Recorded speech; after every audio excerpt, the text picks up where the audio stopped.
Adventist World Radio, the voice of hope. Radio feon'ny fanantenana na ny AWR.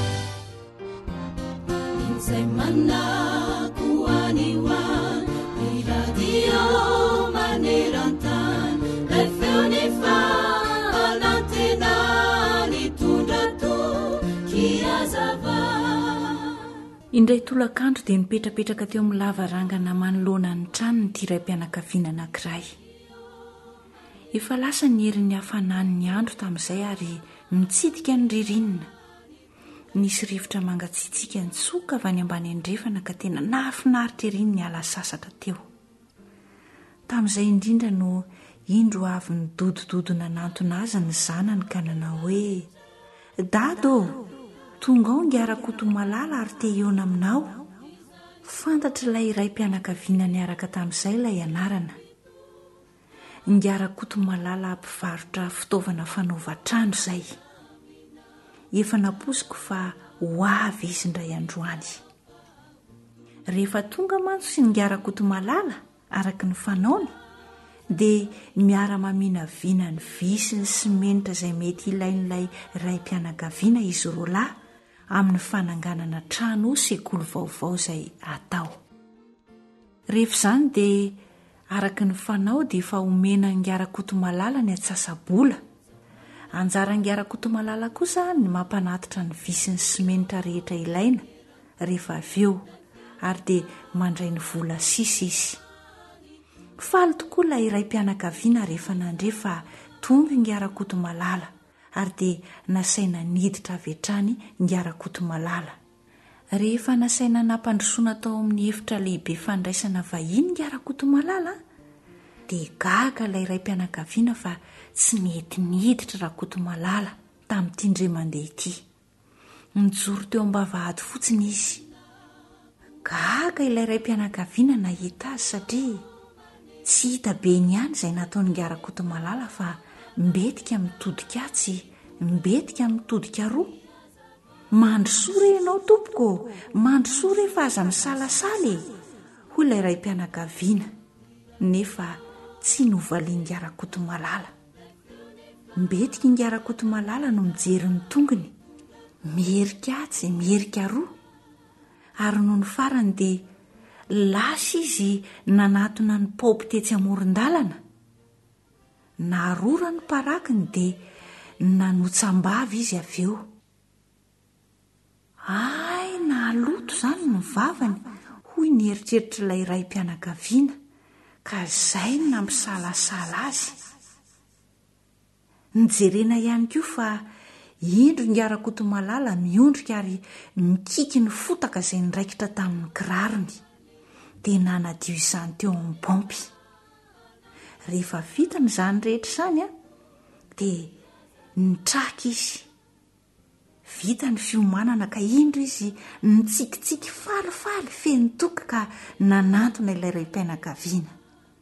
Dia niala tsy ny mafy ngiara-koto malala fa tena naloto mihitsy hono izy ka tsy afaka niditra raha tsy nidio kely aloha. Ary dia avy eo dia nentiny ity raim-pianakaviana nandroso tany amin'ny fandraisam-bahiny izy. Teo vao fantatra ilay raim-pianakaviana tsara ny antony izay tsy nahasahiny niditra ny trano madio avy hatrany. Ny fahotantsika tokoa no hevitra izay mampisaraka antsika amin'Andriamanitra.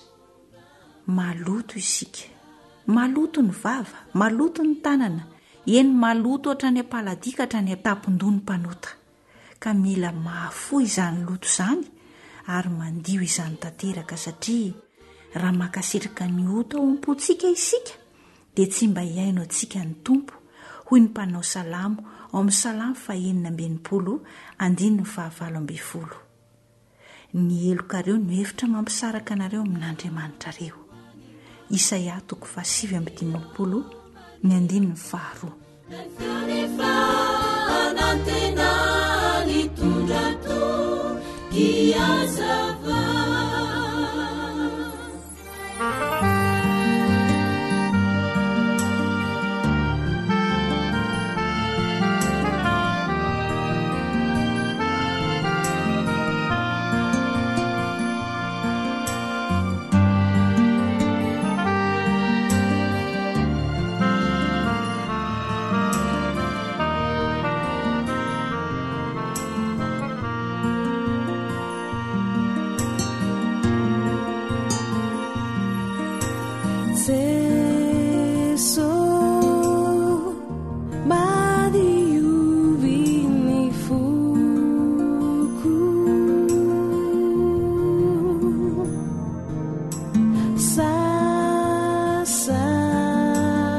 izay ilay onja ny fanantenana.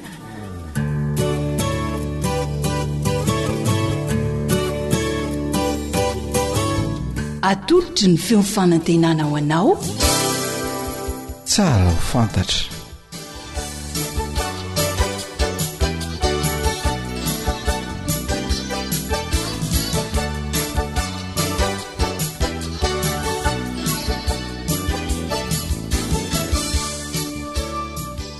Mankasitraka anao an-trano miaraka aminay ato amin'ny fandaharana tsara ho fantatra. Ankamantatra kely. Inona re no fampitana hafatra tranonay indrindra fantatrao e? Marina tokoa ny voalazanao. Fa ny anisan'ny tranonay indrindra ho resahantsika nio dia ny boky. Inona fa resy lahatra ny amin'izany ianao? Boky nary. Fa na dia tiana iray entin'ny namana rila.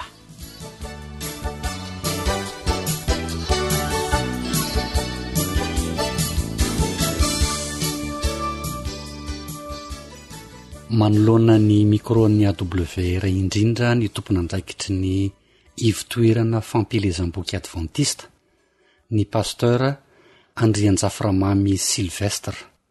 Miarabanao tompoko. Inona indray re no boky mahasoa tsara ho fantatry ny mpiaino antsika, pasteur? Faly miarabantsika rehetra manaraka izao fandarina manokana izao ary manolotra fankasitrana koa ho an'ireo namantsika izay mampita mivantana izao fandarana tsara ho fantatra izao. Amin'ity volana hitsahantsika ity zany dia navoaka amin'ny fomba ofisialy ilay boky torohevitra ho an'ny fiangonana. Amin'ny teny anglisy izy io dia efa saorana ny tompo fa noho ny fiaraha-miasa tao amin'ny departemanta ny asa fampelezam-boky eny amin'ny ranomasimbe indiana, ny imprimerie ary ny ABC dia nivoaka ilay boky torohevitra ho an'ny fiangonana. Ya, mba azon'ny pasteur omena amin'ny ambangovangony ve hoe torohevitra mahakasika n'inona avy re na torohevitra ho aniza no voarakitra ao amin'ity boky torohevitra ho an'ny fiangonana ity? Inona ireo loha hevitra izay ao anatin'izany? Betsaka le izy fa santionany zany no izahantsika hoe tsongatsongaina. Ohatra ny amin'izany no hoe raha isafidy izay ho vady andefa mandry dia lazaina ao amin'ny pejy 520 ny hoe inona ny toetra tokony hita amin'ny vehivavy alaina ho vady zany, dia ambarina ihany koa hoe inona tokony ho hita amin'ny lehilahy mampakatra ho amin'ny tokantrano. Raha ohatra indray efa tafiditra ao anatin'ny antsoina hoe fanambadiana ka tsy mitovy fiangonana, dia ambaranao zany ny hoe inona ny tokony atao amin'ny pejy 570. Ny fitantanana ny toebolan'ny tokantrano dia misy torohevitra 4 atorony eo mba hitondra fitahiana sy ho tena fanambinana zany ny pejy 720. Mahaliana koa dia ny hoe inona ny fialamboly azon'ny kristianina atao. Betsaka zany kanefa dia mahafinaritra fa dia ambaran'ny mpanoratra ao anatin'izany boky izany ny fialamboly tokony atao. Ny mozika, inona ny fiatraikan'izay ara-panahy, inona no akony eo amin'ny lafiny eo amin'ny fiainantsika andavanandro. Kiasika ny antsoina hoe famaizana ny ankizy. Marina fa zarina sy amena lalana tokony ho azy ny ankizy kanefa dia misy famaizana koa mahomby ary mety misy tsy mahomby ihany koa dia ao ny atorony amin'izay. Tsy lasa-danja amin'izany ny fomba fandrahoan-tsakafo izay tondra fahasalamana ho an'ny ankonana, ary anisan'izany ihany koa ny hoe aona ny fomba hitandremana ny sabata mba ho tena fitahiana ho an'ny fianakaviana izany rehetra izany. Tsaroa fa ao anatin'ny vanim-potoana mahabe ny aretina antsika izany zao dia ny hoe raha ohatra ka misy tompona andraikitra ambony amin'ny fiangonana hivavaka ho an'ny marary dia misy torolalina toronao mba hahafahana mitarika izay fahombiazana amin'ny vavaka ho an'ny tsy salama izay. Izay zany raha tsy aivina sy atao tsotsotra fa maro zany reo anatin'izay fa dia azonao atao zany no efa manantena sady hoe aka zay ho an'ny fianakaviana sy aka ho an'ny fiangonana, torevitra ho an'ny fiangonana. Mahafinaritra fa tonga amin'ny fotoana izay latsika azy ilay boky amintsika miteny zao. Iza pasteur no mpanoratra ity boky torohevitra ho an'ny fiangonana ity? Reny mpianakaviana Amerikana efa fantatsika ilay mpanoratra malaza hoe Ellen Goldwhite izay efa maro eo asasorana izay mitondra soa ho an'ny fianakaviana. Ya, mpanoratra amerikanina hoy ianao teo. Mety hisy amin'ny fiteninina avy zany ity boky torohevitra ho an'ny fiangonan'ity pasteur. Tamin'ny teny anglisy izy io dia misy amin'ny teny frantsay ary amin'izao fotoan'izao dia voadika amin'ny teny malagasy. Ya, azonao atao tsara zany ny manjifan'ny ity boky ity amin'ireo fitenin'ireo dia mankasitraka indrindra tompoko. Dia misaotra antsika rehetra ary dia mirary soa ho amin'ny manaraka indray.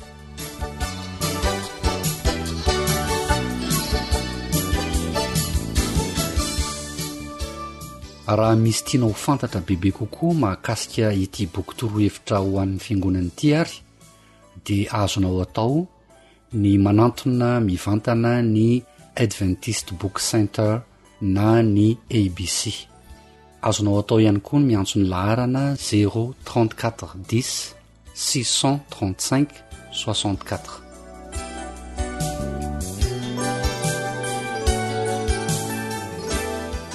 Mifaraneto ihany koa ny fandaharana tsara ho fantatra. Zoanitra Srila no ny farimbona na totosa izany dia mametraka mandra-pitafa ho amin'ny manaraka indray. Veloma tompoko.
Lalao namafsi midezi zani lalana indrizi mitantanana nade mandera kazani fiakarana indrizi anilana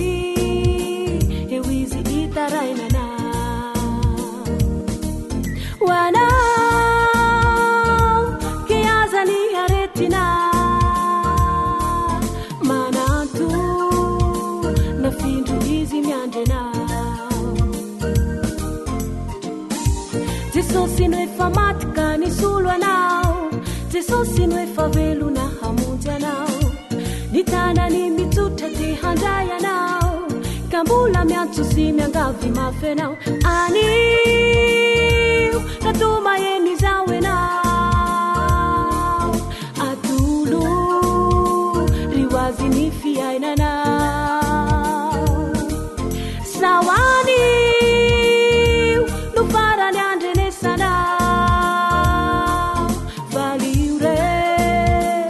saude anelena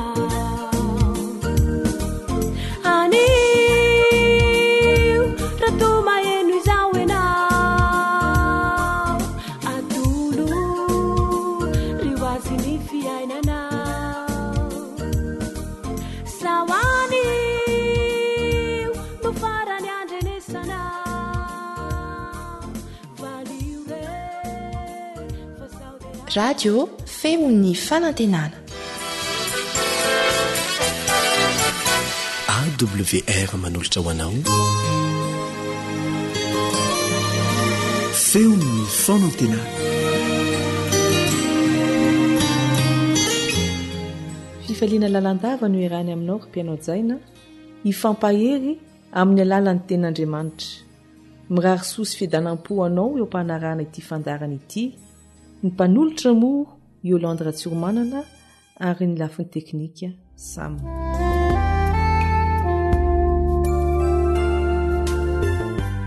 Asa ianao rehefa sendra izao toe-javatra izao.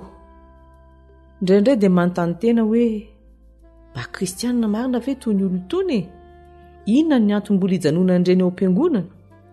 Saribaliana tokoa izany fanontaniana izany. Ary aleo mivavaka aloha alohan'ny anohizana ny fandalinana ny tenin'Andriamanitra.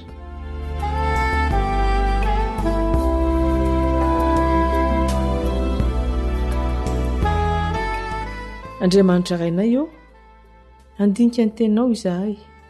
Aoka ny fanahy masina no hitarika anay amin'izany. Ahatakarana izay tianao ambara aminay anio. Amin'ny anaran'i Jesosy no angatahanay izany vavaka izany. Amen.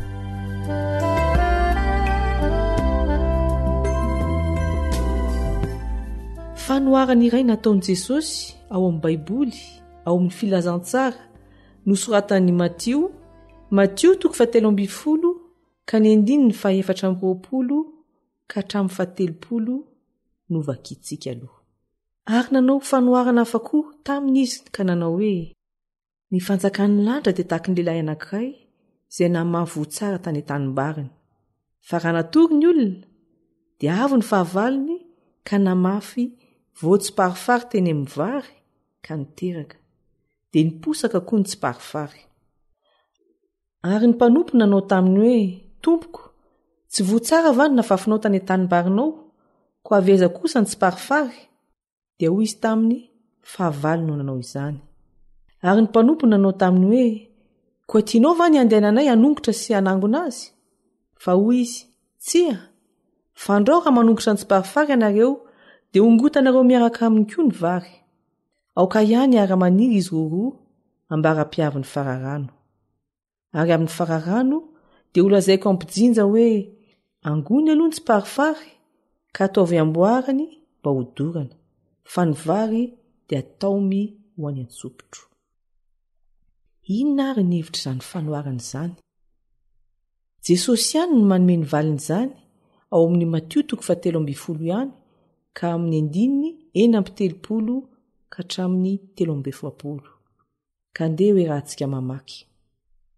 Ary rehefa nampody ny vahoaka Jesosy dia niditra tao an-trano izy, ary ny mpianana nakao aminy ka nanao hoe lazao aminay ny hevitry ny fanoharana ny amin'ny tsiparifary tany an-tanimbary. Ary namaly Jesosy ka nanao hoe ny mpamafy ny voatsara dia ny zanak'olona. Ny tanimbary dia izao tontolo izao. Ny voatsara dia ny zanaky ny fanjakana. Ny tsiparifary dia ny zanak'ilay ratsy. Ny fahavalo izay namafy izany dia ny devoly. Ny fararano dia ny fahataperan'izao tontolo izao. Ny zanak'olona niraka ny anjeliny, ireny dia anangona ka moka amin'ny fanjakany ny zavatra mahatafitoena rehetra mba amin'izay manao meloka dia nipiazy amin'ny fandoroana lehibe mirehetra afo izy. Any no izy fikotroany ify. Ary amin'izany ny marina dia mirapiratra tahaka ny masoandro any amin'ny fanjakan'ny rainy, izay manantsofina aoka izy iaino. Marihana fa nanao fanoharana efatra Jesosy momba ny fanjakan'ny lanitra teo amoron'ny ranomasina miaraka amin'ny mpianany ary natrehan'ny vahoaka betsaka. Rehefa vita izany fanoharana efatra izany dia nampodiany Jesosy ny vahoaka, ary rehefa tao an-trano dia nanontany azy ny mpianatra momba ny tsiparifary. Ny fanoharana sisa toa mazava tamin'izy ireo fa ny tsiparifary no tsy azony, ary dia nanome fanazavana Jesosy. Tany amin'ireo tany antsinanana matetika namaly faty tamin'ny fahavalo ny olona tamin'ny fanaparitahana voanahidratsy teo amin'ny sahany vao avy namafazana. Ka rehefa maniry izany dia mitovy indrindra amin'ny vary. Miara-mitsimoka amin'ny vary izy ka manimba ny vokatra, ka mahatonga fahavoazana sy fatiantoka ho an'ny tompony sa. Toy izany koa Satana. Satana ilay fahavalon'Andriamanitra dia manaparitaka voaratsy ao am-piangonana. Dia afa-baraka mihitsy Andriamanitra, satria ny olona mihevitra fa izay rehetra mandeha mivavaka any am-piangonana dia olon'Andriamanitra, manana ny toe-panaraka izany, kanefa tsy fantany fa ny devoly koa manimba ny asan'Andriamanitra. Raha mahita fa misy kristianina sandoka ao amin'ny fiangonana tahaka ireo mpanompo tao amin'ny fanoarana dia te hanongotra ny tsiparifary izy kanefa hoy Kristy, tsia fandrao raha manongotra ny tsiparifary ianareo dia hongotana miaraka aminy koa ny vary, aoka ihany ara-maniry izy roa ambara-piavy ny fararano. Ho sarotra ampiny tokoa mantsy manavaka hoe iza ny tena olon'Andriamanitra ary iza ny tsy izy, ary mety ho diso fijery mihitsy aza raha samy olombelona mifampitsara. Tsy natao hitsara ny olona tahaka antsika isika. Tsy tokony hamenatra ny kristiana ny fahitana mambraray to sadasada ao amin'ny fiangonana. Tokony ho tsarovana mandrakariva fa nateo amin'ny mpianatra Jesosy 12 aza dia nisy iray namadika azy dia Jodasy izany. Kanefa tsy nisy natakatra izany ny mpianatra ary tsy anjaran'izy ireo koa nandroaka na ny tsaran'i Jodasy tsy ho mpianatra Jesosy intsony. Tena mitovy amin'ny vary ny tsiparifary raha mbola maitso ny raviny. Nefa rehefa masaka hojinjaina ny tanimbary, ireo adratsy tsy ilaina dia tsy misy hitovizana amin'ny vary, fa ny vary dia mitanondrika mihitsy ny salohany ary mavesitra ny voambary izay feno sy masaka. Ho toy izany koa ny mahasamihafa ny olona miseho mivavaka sy ny tena mpivavaka marina rehefa tonga ny fahararan'Andriamanitra. Ity fanoharana ity dia mamporisika ny zanak'Andriamanitra anampitiavana ny olona rehetra tsy hakanavaka tahaka ny itiavan'Andriamanitra ny zanany rehetra. Sahala amin'ny masoandro miposaka ho an'ny rehetra, ny rivotra iainana, ny ranorana mampitombo ny vokatra, dia toy izany koa no ataon'Andriamanitra ho an'ny olombelona tsy hakanavaka mandra-pahatonga ny farany. Tsy miangatra Andriamanitra, ary asaina koa ny mpanaraka azy hanana izany toetran'Andriamanitra izany. Tsy tokony ho voarebirebiny ny tsiparifary koa ny vary, fa na dia samy fanetety eo aza dia hijoro hatramin'ny farany. Voalaza mazava amin'ity fanoharana ity fa ny anjely no hikarakara ny tsiparifary. Andriamanitra efa nandahatra izany ka tsy tokony hitsabaka amin'ny andraikitry ny anjely ny olombelona. Tiany Jesosy antitra anteriny io fampisarana ny vary amin'ny tsiparifary io, izany hoe fanavahana ny very amin'ny voavonjy ka nanao fanoharana 7 izy ny amin'ny arato tarihana. Ovakitsika Matthieu 7:17-17. Ary koa ny fanjakan'ny lanitra dia tahaka ny arato tarihina izay nalatsaka teo amin'ny ranomasina ka nahavory ny samy hafa karazana rehetra. Ary rehefa feno izany dia nitarihany tetỳ an-tanety. Dia nipetraka ny olona ka nifantina ny tsara ataony an-karona, fa ny ratsy nariny. Dia tahaka izany no atao amin'ny fataperan'izao tontolo izao. Ivoaka ny anjely ka hanavaka ny ratsy fanahy hisaraka amin'ny marina, dia tsy mpihaino amin'ny fandroana lehibe mirehetra afo izy. Any no hisy ny fitomaniana sy ny fikitroanify. Rehefa avy niteny ity fanoharana 7 ity Jesosy dia nanontany ny mpianany teo amin'ny 15 nanao hoe, efa azonareo va zany rehetra izany? Dia namaly ny mpianany taminy, eny. Mino aho fa mazava aminao koa ny momba ity fanoharana ity sy ny fitondran-tena tokony atao raha misy heverina ho tsiparifary. Ny faniriana dia ho voatsara avokoa isika rehetra ho todosoa any amin'ny sopitry ny lanitra. Koa hivavaka ny amin'izany isika.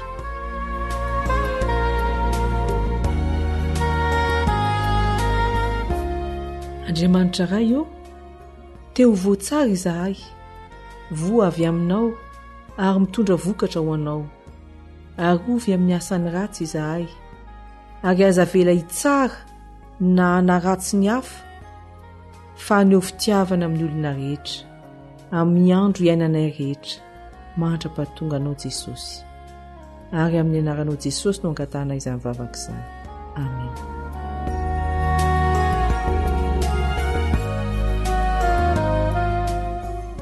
Mirarisoa anao sady mametraka ny veloma mandra-paharesaka indray.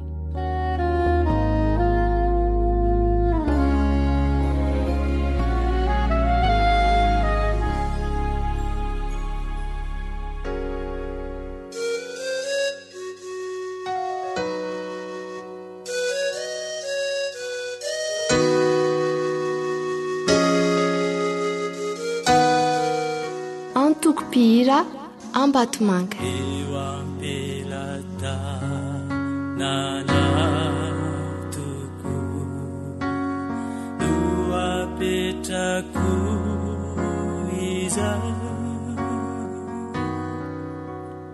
ny fiainako irako la tsy mendriko ana efa fantatra ny amiko tsy miafina mina na mipetraka dia hitana na mitsanganya niko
AWR téléphone 034 06 797 62 033 07 170 70.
Fianakaviana fon'ny fiarahamonina.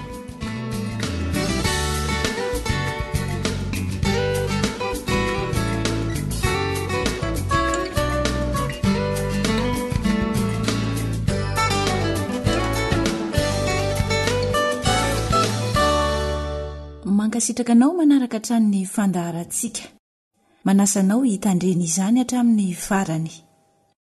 Torohevitra ho an'ny mpivady sy ianao vao hiditra amin'izany fanambadiana izany no dinidinika aroso amin'n'itian'io ity, antso ho an'ny mpivady sy ho an'izay vao hivady.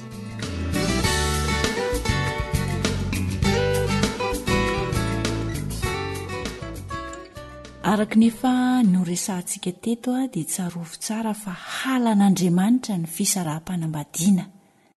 Izany dia voasoratra ao amin'ny Malaki 2:2-5, Malaki 2:2-5 dia izao ny voalaza hoe: fa halako ny fisaoram-bady hoy Jehova, Andriamanitry ny Israely, sy ny fanosenana fampahoriana amin'ny fitafiny hoy Jehova tompony maro.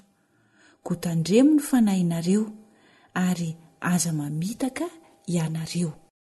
Mbola voalaza ao amin'ny Matio 5:5-13 ihany koa, Matio 5:5-13, fa ny fijangajangana ihany no andeferan'Andriamanitra mikasika izany atao hoe fisaraha-panambadiana izany. Izao mantsy no voalaza amin'ilay Matio 5:5-13 manao hoe: fa izao kosa milaza aminareo hoe izay rehetra misaotra ny vadiny afa-tsy noho ny fijangajangana ihany dia mampijangajanga azy, ary nazovo ny manambady izay voasaotra dia mijangajanga. Ny fijangajangan'ny iray amin'ny mpivady ihany izany no andeferan'Andriamanitra ny fisaraha-panambadiana ankoatra ny fahafatesana. Ka na eken'ny fitsarany eto tany aza ny fisaraha-panambadiana, raha tsy noho ireo antony roa voalaza teo ireo, izany hoe fijangajangana sy ny fahafatesana, dia tsy foana mihitsy ny fanambadiana any amin'ny fitsaran'ny lanitra, ka dia lasa mpijangajanga izany izy ireo raha manambady olo-kafa ary meloka eo anatrehan'ny tompo. Fadio dia fadio izany ny heritreritra fisarahana raha vantany vao mitranga ny fifanoherana. Hoy mantsy Leonkas, ny fanambadiana kory tsy toy ny zavatra iray anandramana habe, ary avy eo dia anapahana hevitra na ho tehirizina izany na avela. Tsy izany ny fanambadiana, fa zavatra nanapahakevitra sy narahana voady, ary avy eo dia zana ho tehirizina na amin'ny fomba hoana na amin'ny fomba hoana. Dika teny malalaka dia malalaka moa izay nentina taminao teo izay, fa ny vedikevitra dia izao: fanekena tsitrapo atao eo anatrehan'Andriamanitra ny fanambadiana. Manan-kery mandra-pahafaty izy ka tsy azo tapatapahana amin'izao.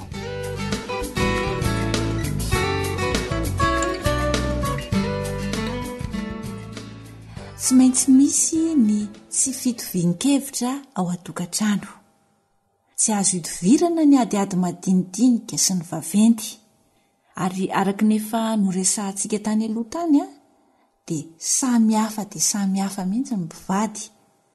Tsy eo amin'ny lafiny ara-boajanahary ihany, fa amin'ny lafiny maro dia maro. Ahoana moa tsy hisy ny fifandonana amin'izany? Saingy ataovy ao an-tsaina fa ny tokantrano rehetra, na dia izay toa taratra ho milamina indrindra aza, dia tsy maintsy ahitana izany fifandonana izany tokoa. Ara-dalàna izany ary tsy tokony hatahorana, fa ny fomba fifehezana ny fifandirana no ahatonga azy ho lasa fanorenana mafimafy kokoa ny tokantrano na ho fanapotehana ny tokantrano. Manjary lasa fanorenana tokantrano mantsy ireny fifandonana sy fifandirana ireny, raha toka entina amin'ny mpahamatorana, entina amin'ny mpahatony-tsaina, entina amin'ny fifehezana ny vava tsy hiteniteny foana, entina amin'ny fivavahana. Fa lasa fanapotehana ny tokantrano kosa ny fifandirana sy ny fifandonana mitranga ao an-tokantrano, raha toka entina amin'ny mpahatezerana na entina mpiheverana ny tena irery ho manana ny marina, na ihany koa entina mpieritrretana ny tena ho vady tonga lafatra, na ihany koa entina amin'ny toe-tsain'ny resy sy ny mpandresy.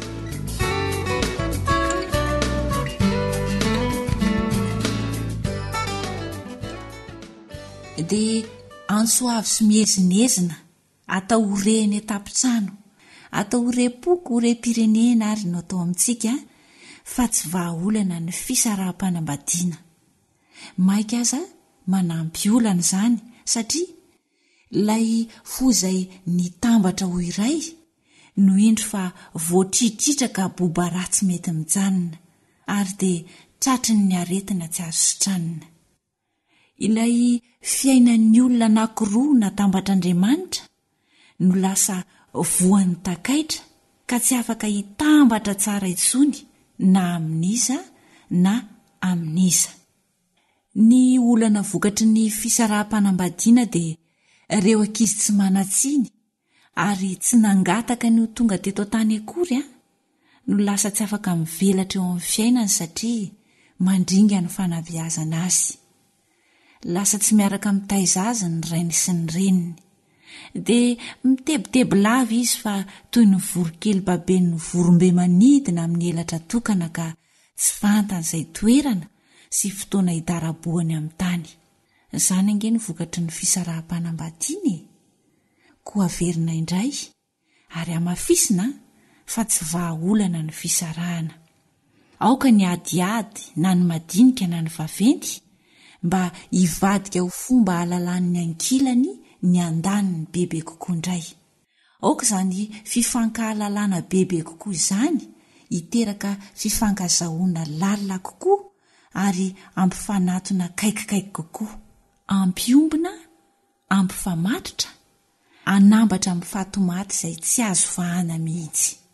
Ny bokin'ny oabolana dia milaza fa izay lehilahy mahazo vady dia mahazo zavatsoa sady mahita sitraka amin'i Jehova.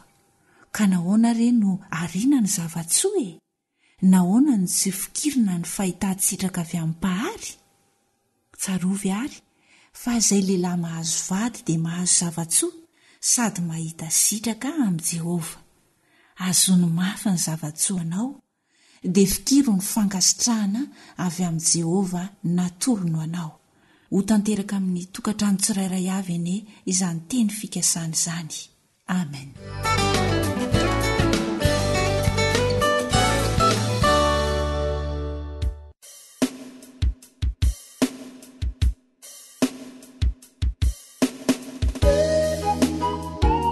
Tarika vony vato.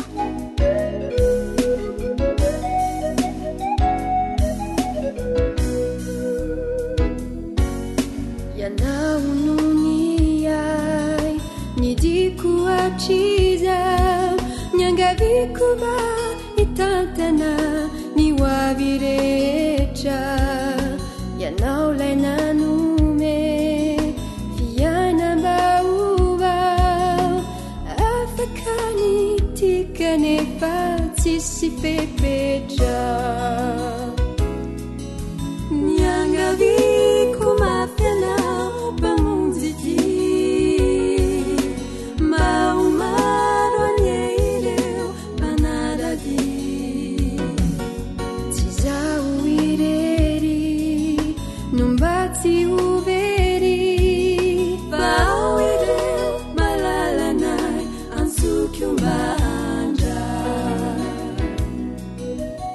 ankoatra ny fiainoana amin'ny alalan'ny podcast dia azonao atao ny miaino ny fandaharany radio AWR sampana teny malagasy amin'ny alalan'ny Facebook isanandro amin'ny ity page ity AWR feon'ny fanantenana.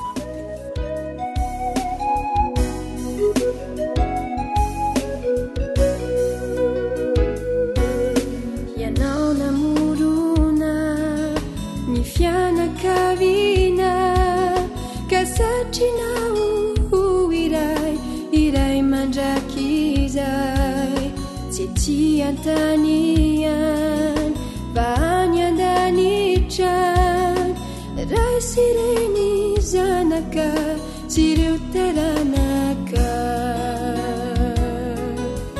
nyangaviku matanao pamunziti maumaro anyereu panaradi tizauire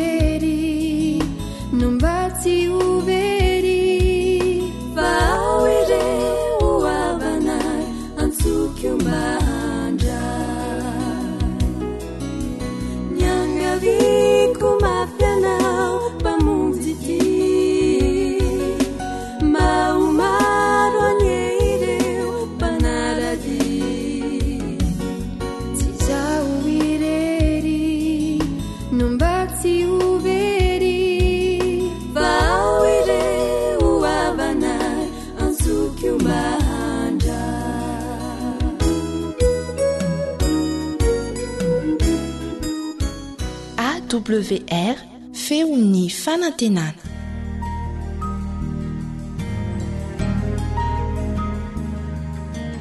Fananteninao no fahamarinana. Taridalana manokana fianarana baiboly avoaka ny fiangonana advantista maneran-tany. Iarahanao amin'ny radio feon'ny fanantenana.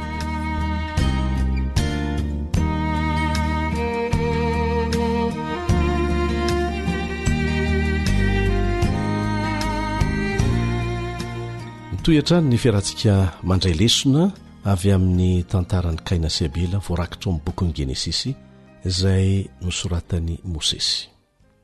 I Kaina sy ny lovana velany izay ny lohateny lehibe izay ny rahantsika nianatra teto naka lesona nandritra ny andro vitsivitsy. Kaina sy ny lovana velany. Rehefa dinihana tsara nefa dia azo lazaina hoe i Adama sy Eva ary Kaina sy ny lovana velany ny lohateny lesontsika. Ny andiny izay ny fantenana mba ho ataontsika tsy anjery dia amin'ny Genesisy 4:7. Genesisy 4:7 dia rahantsika mamerinary. Raha tsara toetra ianao, moa tsy ho miramirana va, fa raha tsy tsara toetra kosa ianao, dia mamitsaka eo ambaravarana ny ota ary ianao no kendreny faniriany kanefa ianao no tokony hanapaka azy. Raha nanaraka tsara ny lesona isika dia io no teny nataon'Andriamanitra tamin'ny Kaina, milohany hamonono ny rahalahiny. Izany hoe niasa mafy tao amin'ny sainy Kaina Andriamanitra mba tsy hatonga azy anatanteraka ny zava-doza lehibe izay nitanterahany ihany moa dia mifamonoana ny Abela rahalahiny. Ny lesona dia nanapirofo tamintsika fa tanteraka raha-baky teny izay nolazain'Andriamanitra ao amin'ny Genesisy 3 fa tsy maintsy iseho vokatry ny tsy fankatoavan'ny Adama sy Eva. Ary niariary koa ny laingany Satana izay nilaza fa tsy ho fatsy akory ianareo raha tsy mankatoa an'Andriamanitra. Tsy ny fihinanana ilay voankazo any ny tena olany, fa ny dikan'ilay fihinanana dia tsy fankatoavana an'Andriamanitra. Ary izay tsy fankatoavana izay no nitondra n'ilay ota. Dia ny fandimbony tranga avetrany ny fahaterahana sy ny fahafatesana taoriana ny fahalavona sy ny nandroana any Adama sy Eva tsy ho edena intsony. Dia mifanindran-dalana sy mifanora teo ny zavatra niseho voalaza ao amin'ny Genesisy 3 sy ny 4, anisan'izany ny fanotsoritana ny fahotana sy ny vokatry ny ozona nahazo ny Adama na ny tany, kanefa hitantsika koa ny famindrapon'Andriamanitra izay nataony ho an'ny taranaka Adama sy Eva. Nanao planina izy hamonjena indray ny olombelona, ka izay rehetra mandray an'izany planina napetran'izany manaiky an' Jesosy ho avitra isolo ny helony, mino sy manaiky an'izany ary maneho izany eo amin'ny fiainany dia handova ny fiainana mandrakizay indray. Ny hevitra mihitsy Eva araka ny lesona ny anarantsika fa i Kaina ilay zanaka voalohany izay naterany io mpamonjy nampanantenaina io. Io zany no heverino ilay Mesia hanavitra an'izao tontolo izao. Diso hevitra nefa izy fa tsy maintsy mbola amin'ny fotoana ny tendren'Andriamanitra ny nahatongavan'izany. Nampalahelo antsika ny nahita ny tantaran'ny Kaina sy Abela, kanefa mbola no ateven'ny eloklameka koa ny adalan'ny Kaina, ary mbola vokatry ny fahotana no nampihena ny alavan'ny andro iainantsika olombelona. Miamiena hatrany izany. Ny teknôlôjia sy ny siansa mahita zava-baovao sy toa mitondra zavatra mahagaga kanefa tsy afaka manalava ny andro iainantsika olombelona. Ny fitombon'ny faharatsiana dia tsy lazaina intsony. Tsy ilayntsika ny mitanisan'izany satria miariary eo anoloantsika isan'andro izany. Izao anefa na dia ho anivon'ny faharatsiana toy inona aza dia misy foana ireo olona izay manapa-kevitra ny hijoro ho an'Andriamanitra ary tsy hanohy ilay faharatsiana izay fanatomboky Kaina. Resaka fanapa-kevitra eo ambany fitarian'Andriamanitra izany ary azo natao tsara mihitsy. Tsy iza zany lehilahy zany izay nanomboka an'izany fa Enoka. Izao novakitsika momba azy eo amin'ny Genesisy 5:2 ka hatramin'ny 4. Genesisy 5:2 ka hatramin'ny 4. ary niara nandeha tamin'andriamanitra 300 taona enoka 300 taona taoriana niterahany any metosela ary niteraka zazalahy sy zazavavy izy ary ny andro rehetra ny ainany enoka dia 570 taona ny 300 taona tamin'ireo dia nirahany tamin'andriamanitra zany 570 taona 720 ary niara nandeha tamin'andriamanitra enoka ka tsy hita izy fa nentin'andriamanitra ny fiverenan'ilay filazana hoe niara nandeha tamin'andriamanitra enoka ny verinindroa zany a dia milaza amintsika fa nanana fifandraisana ety de ety fiarahana isan'andro tamin'andriamanitra mihitsy izy tena niavaka enoka tamin'ny fifandraisany tamin'andriamanitra hanika nentin'andriamanitra mihitsy izy araka nyvoalaza eo amin'ny 14 amin'izao fotoana izao raha resahana hoe miaraka amin'andriamanitra ny olona anankiray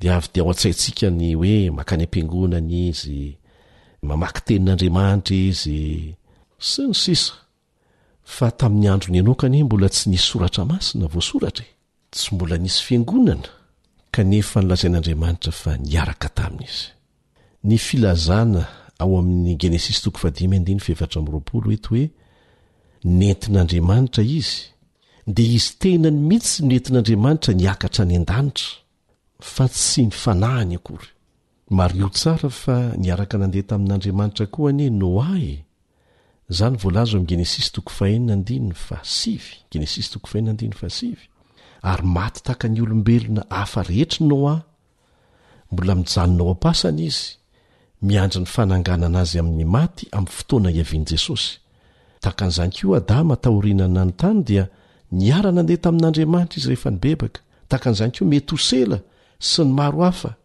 fa izy ireny dia tsy nentina any an-danitra tahaka ny Eli sy ry Enoka fa navelan'andriamanitra modimandry eo am-pasana miandry ny fananganana amin'ny maty avokoa ary tokony alianantsika koa nefa ny manamarika fa tsy nisy antony voalaza mihitsy ao amin'ny tenin'andriamanitra izay manamarina ny fahasoavana manokana azony Enoka io fa ny voalaza dia hoe niara nandeha tamin'andriamanitra Enoka mety hanampy antsika izay voalaza ao amin'ny patriarka sy mpaminany takila 5:20 boky patriarka sy mpaminany takila 5:20 zao ny voalaza ao mpitory-teny ny fahamarinana Enoka ajantsika eo kely ay zany le olona miara-mandeha amin'andriamanitra dia miara-miasa mihitsy dia zao ny toy ny teny mpitory-teny ny fahamarinana Enoka ka nilaza ny fanambarany tamin'ny manodidina azy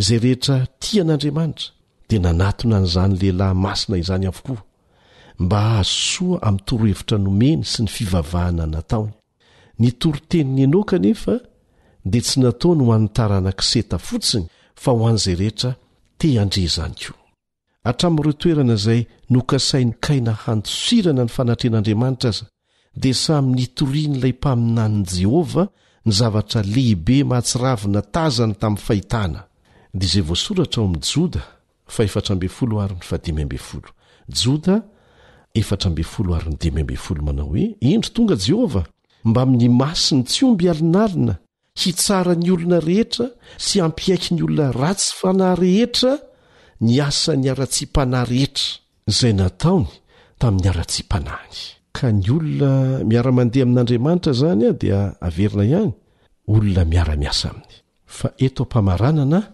dia manamarika koa ny lesona izay ianarantsika ary tena tsara ty fanamarina ity fa niemotra mihemitra ihany ny fahelam-paveloman'ny olona ary voalaza maneran-tany zany eo anivon'ny firenena mikambana fa miamiemotra ny alavan'ny fotoana ahaveloman'ny olona zany dia tena mifanohitra mihitsy amin'ny fotokevitry ny fivoarana mian-dalana zay voizina mbola voizina anjambany ihany amin'izao fotoana izao aleo mifantoka amin'ny zavatra azo antoka re olony tanteraka avokoa ny faminaniana rehetra nolazain'i Jesosy ny toe-javatra rehetra nolazainy fa tsy maintsy iseho milohan'ny fiaviana indray miazakazaka zao ny fitoriana ny filazantsara tsy azo sakanana mihitsy zany na dia betsaka aza ireo manakana an'izany tsy ho azo sakanana izany mandrapatonga ny olona rehetra ahafantatra ny marina mba ho vavolombelona amin'izy ireo ny marina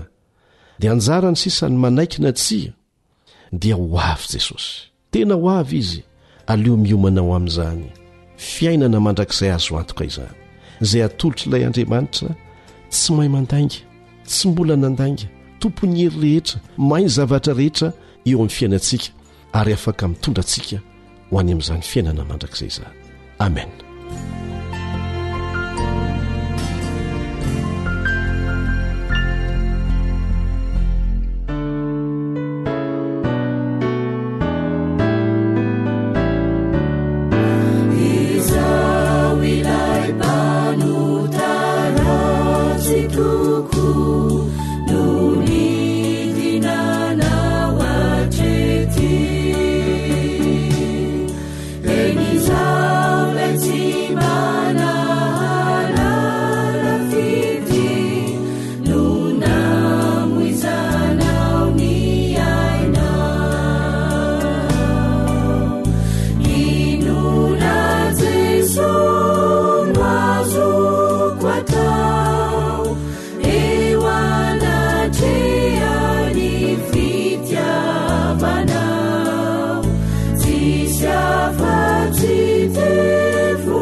Adventist World Radio, The Voice of Hope. Radio feony fanantenana. Ny farana treto, ny fanarahanao ny fandaharan'ny radio feo fanantenana na ny AWR amin'ny teny malagasy. Azonao ataony mamerina miaino sy maka maimaimpona ny fandaharana vokarinay amin'ny teny pirenena mihoatriny 100 amin'ny fotoana rehetra. Raisoaryn'ny adresy ahafahanao manao izany: awr.org na feofanantenana.org.